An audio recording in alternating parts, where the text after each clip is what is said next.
the channel today, and we are doing a brand new Sims 4 speed build today. And so today we are working on a brand new home, but not your ordinary home. It's my dream home with only using 50,000 simoleons, which seemed quite low, I know. But hear me out, I wanted to go a little bit bigger, but I was challenged on my Twitch stream to build a home with using a limited budget.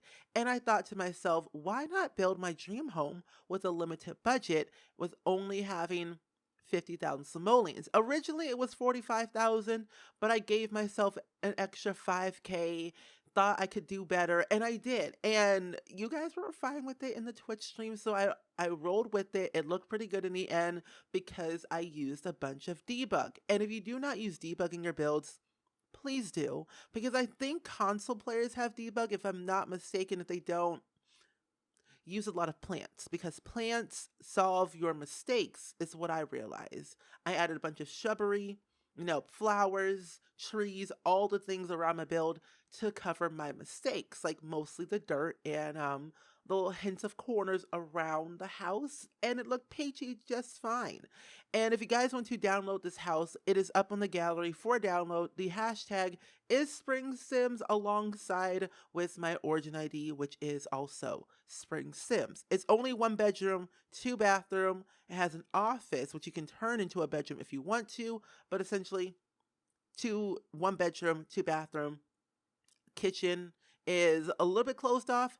The dining room and living room are both like open plan. I wanted to make sure that I had enough room for like the dining room, but also for the living room, because since it is my dream home, I don't technically like having a lot of things or like a lot of clutter on the inside. And so when we get into the interior of this house, you can definitely see how I don't technically have a bunch of stuff lying around. Technically in the dining room, I do have like a bunch of boxes, but I kind of, in my mind, have those boxes as my little necessities for like my DIY projects or like my papers or random knickknacks I collect from the street or from people that send stuff to my PO box. And I like to have, necessities and, little nice, objects around my house to remember the good old days from high school or college, or trips that I go on with my friends and stuff like that, things like that. I like to have mementos for the memories. It's pretty much all I go for. And honestly, this build took me around, with like all the recordings that I did, around like 5.5 hours, but that was in the course of like 2 streams that were both 3.5, 4 hours long. And I really had a lot of fun building it because it was something that I haven't done before, in a way, like using a limited budget that technically would be my dream home. Because usually for my builds, I have houses on the gallery that are over 100k, when it's only like a 1 bedroom, 2 bathroom, 1-story home, which sounds crazy when you think about it, because I like to have a bunch of stuff and a bunch of clutter. Mostly the plants and the clutter adds a lot to the build price, which makes it bad when people want to download your house for a limited budget for like a starter home. So I've realized that, hey, let's start using a bunch of debug that is technically free in the game that I can use in my build to make it look, decent. Because when you're poor, but you want to look rich AF, that's what I'm going for. I may be poor, but I want to look rich in the Sims. So I technically use a bunch of debug to make my nice little garden, my front yard, my backyard, my interior to look pretty luxurious and greenified, if that's a word. Greenified?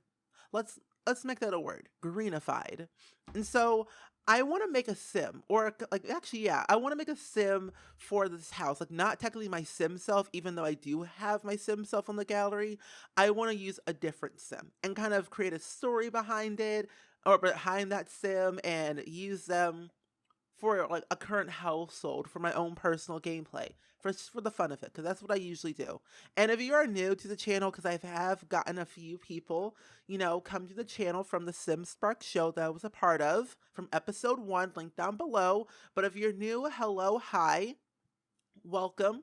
I tell a bunch of stories in my builds. I don't normally talk about the build because I find it boring, because what's the point? You see it happening.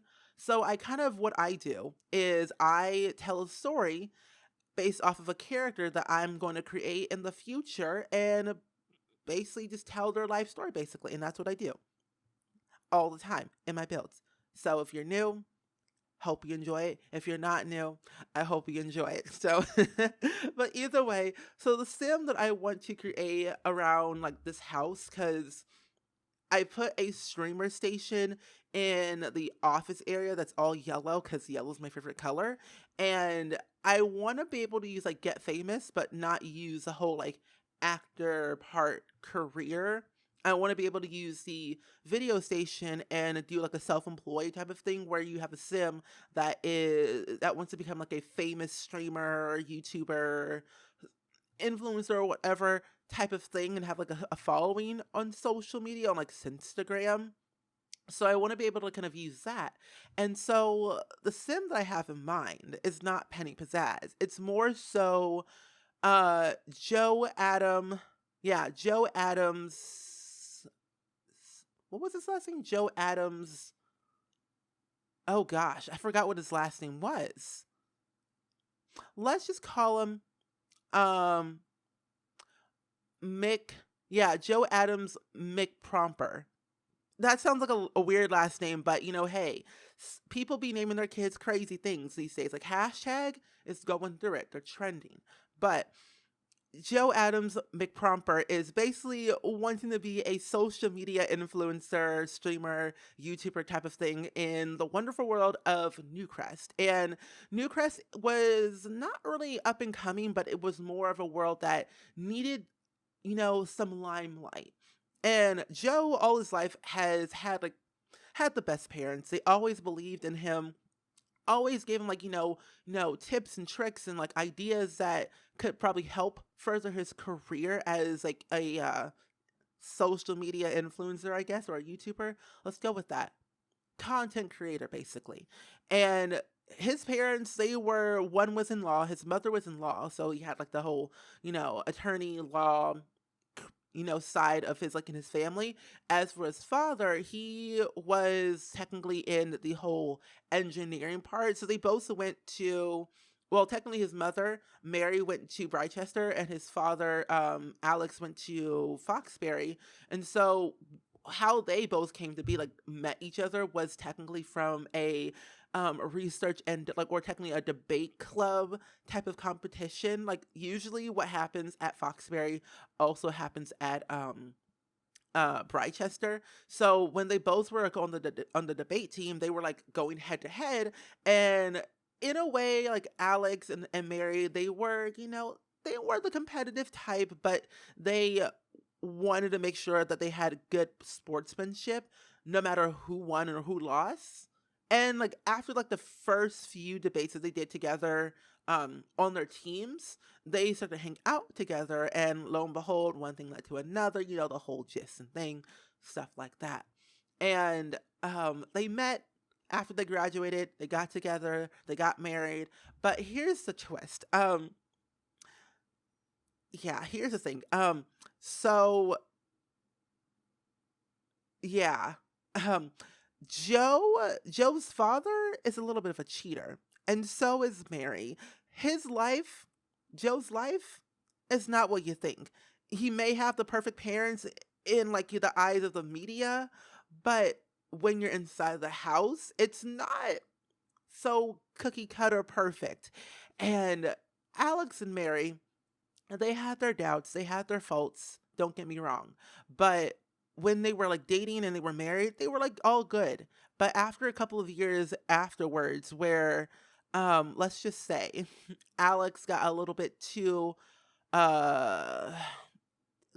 too complicated with his job, and that kind of got strained on the family. Like they weren't cheating per se, like cheating, but they were putting so much like putting themselves so much into the work that they didn't have time for their family and like family time that they wanted to when they were newlyweds and stuff like that, and like what they hoped for. And Alex's boss like led him on to thinking that if you do certain things, I'll give you promotion, or like if you do this, I'll give you that.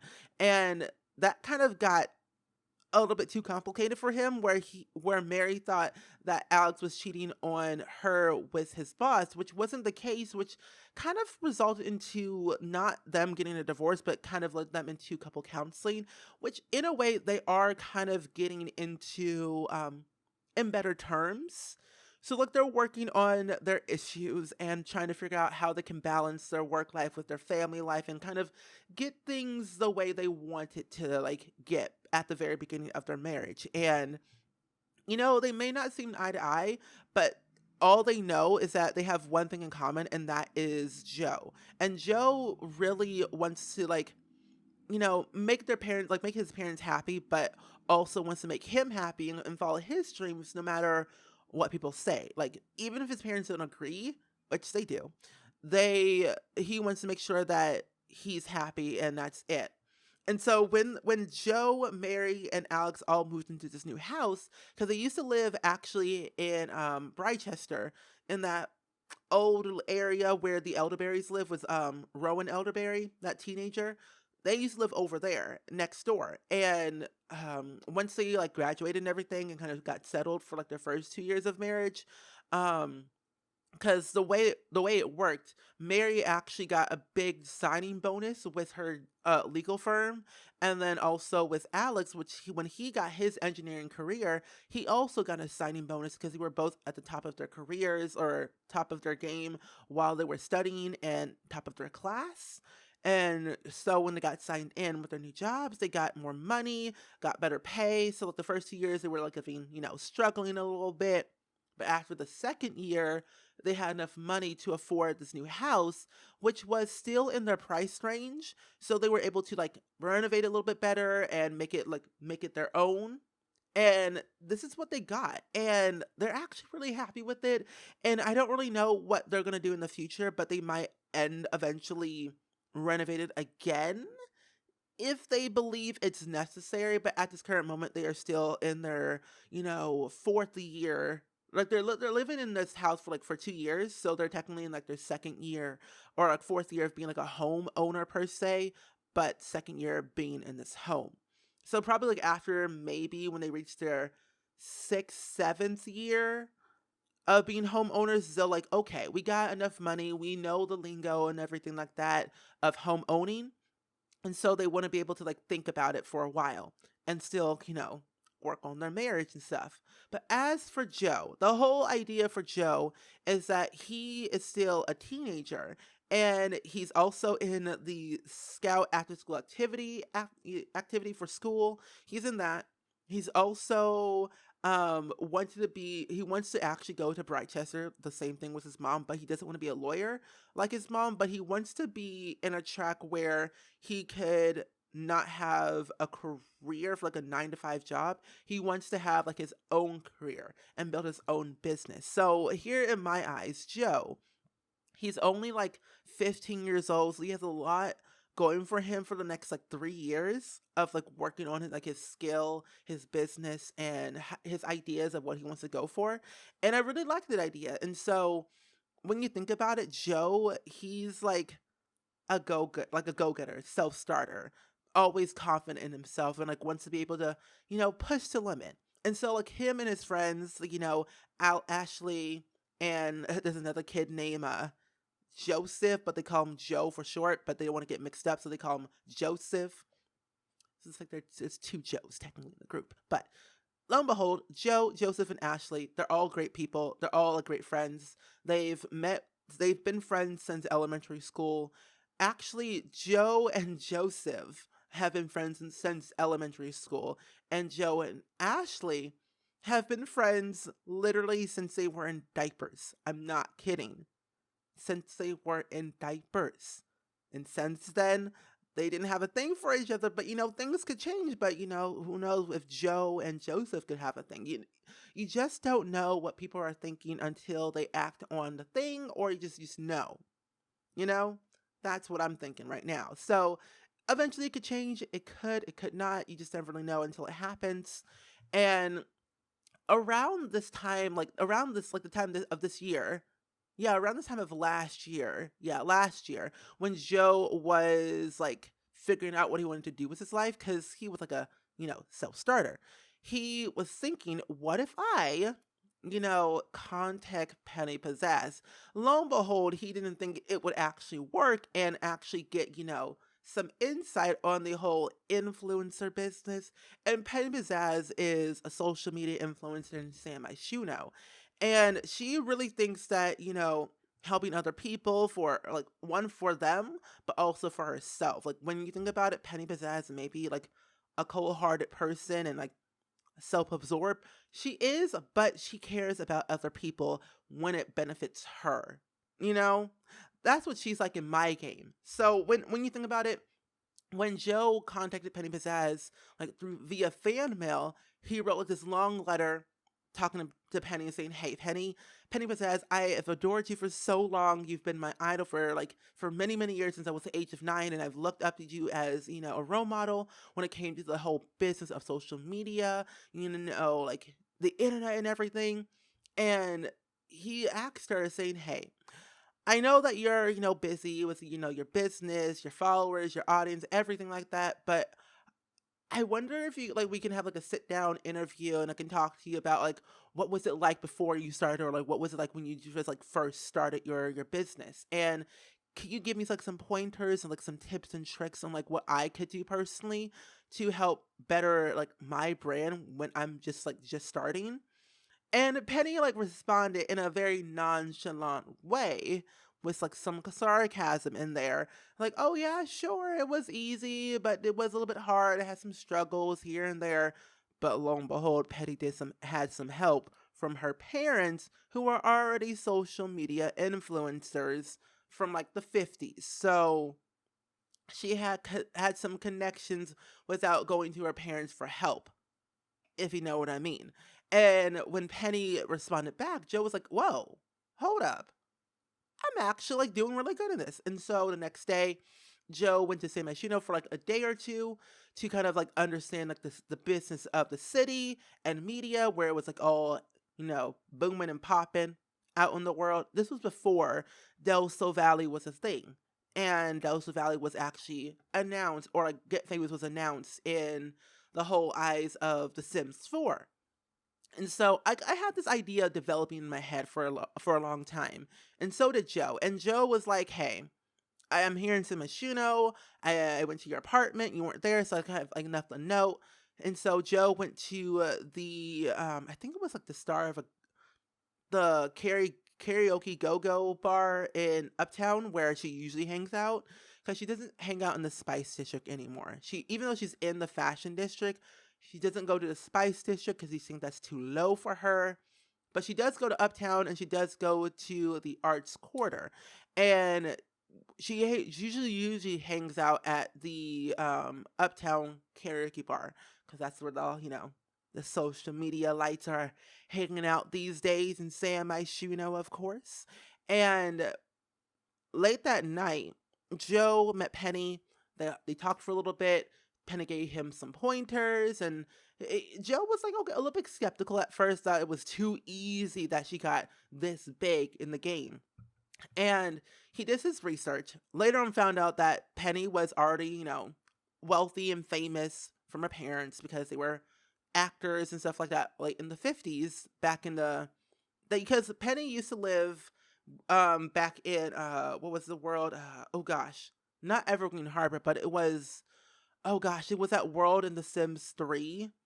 Oh gosh. Roaring Heights. Yeah, Roaring Heights. Like, Penny and her parents used to live in Roaring Heights back in the day, but they moved on since then because they were retired and stuff like that. Didn't really want to go into that whole business after a while. Like, once they got like in their 80s, they stopped, retired, did the thing, and relaxed. And so they moved to the city, but in a very high-rise apartment type of way. So Penny's parents are still alive, but not living with her. So Penny went off on her own, so on and so forth, stuff like that. She's not married, but she has a dog, and she's doing things for the wrong reasons right now. And so Penny gave Joe some advice of what she thought would help him, but not actually help him to be ahead of her. Little did she know that literally a week after, Joe found like the secret formula of the like mostly the algorithm of of the Instagram and video editing and publishing the video and tags, because when you think about it, Joe's father, Alex, is, a business, like an engineer, but he's also a software back end engineer. So, like, he can go into the back end and figure out the algorithm of like what works, what tags to use, stuff like that. So, in a way, Alex helped Joe with his like startup career, which makes sense. And he's getting very close to actually getting to 1 million followers on Instagram.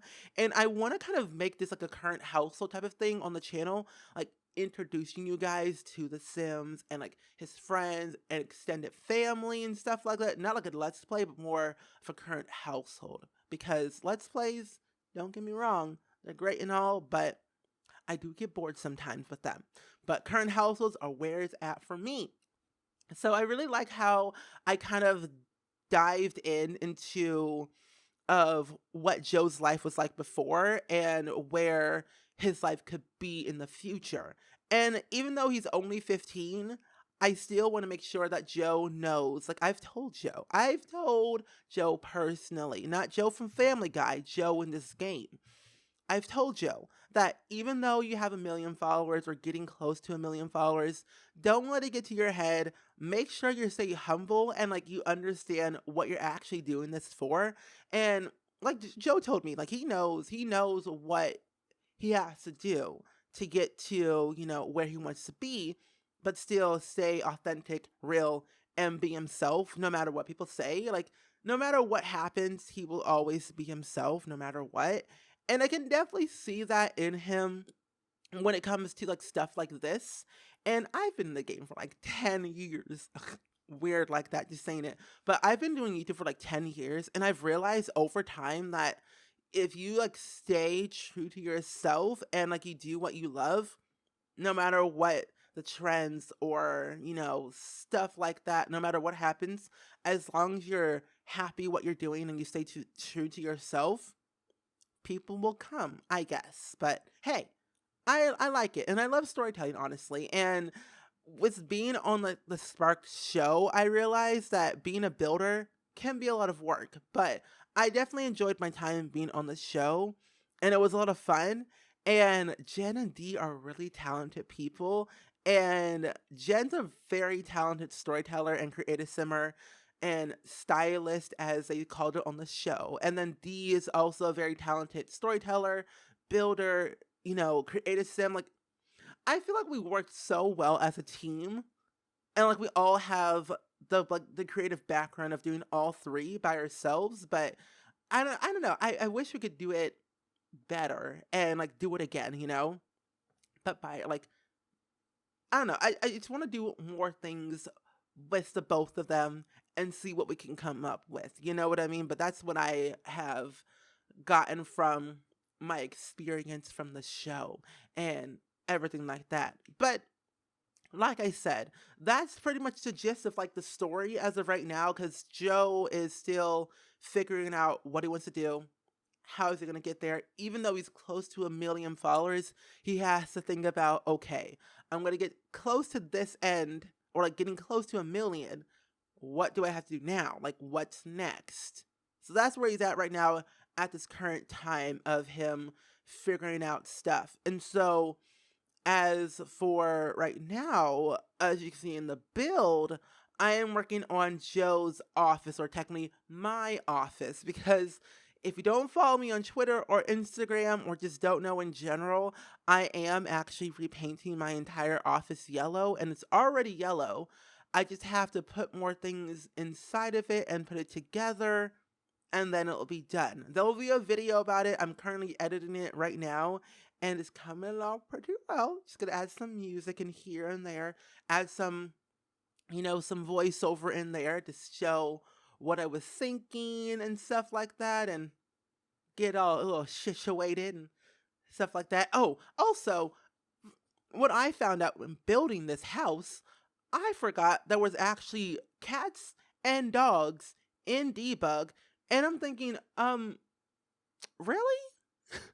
I got a little bit concerned because I always forget that with debug, whatever your Sims use and whatever in the world around your Sims is in debug that you can use. You may not actually like be able to use it functionally, but it's there for you, like for you to decorate your house with. And I'm like, cats and dogs are in there? Really? It's wild. But the one thing that saved me with this house was using debug and unlocking the cheat code bb dot show live edit objects. And what that does, it allows you to like look at all of the items in debug that's around in the world to use in your build. And ever since Eco Lifestyle came out a couple of weeks ago, I kid you not, that pack is so worth it for the build and buy because half of the objects are very low in price and like very cheap to use. Like there are fabricated beds that are only 25 simoleons. Even though they look, dingy and used up, they are 25 simoleons. And then the curtains that I used around the house were only 30 simoleons from Eco Lifestyle. And those curtains are really good, especially sized down. They fit so well with the windows, so it really worked well and best in my benefit to use those items in my build, and it worked so well. I cannot speak enough about debug. Like if you do not use debug, please do.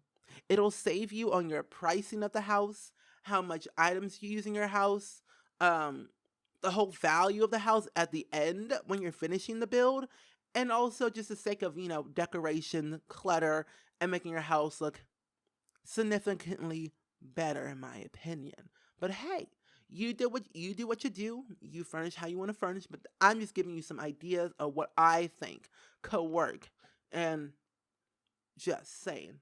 But that's pretty much it though. That's the entire video. So I hope you guys really much enjoyed this entire voiceover, this entire video. And again, I say if you guys want to download this build, it is up on the gallery for download. My origin ID is SpringSims, and also under the hashtag SpringSims as well.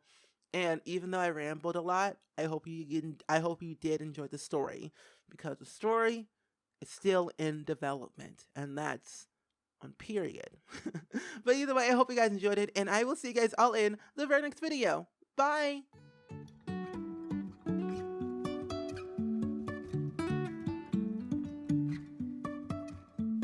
Life is a winding road, no telling where it goes. Driving through days and nights, won't stop for traffic lights.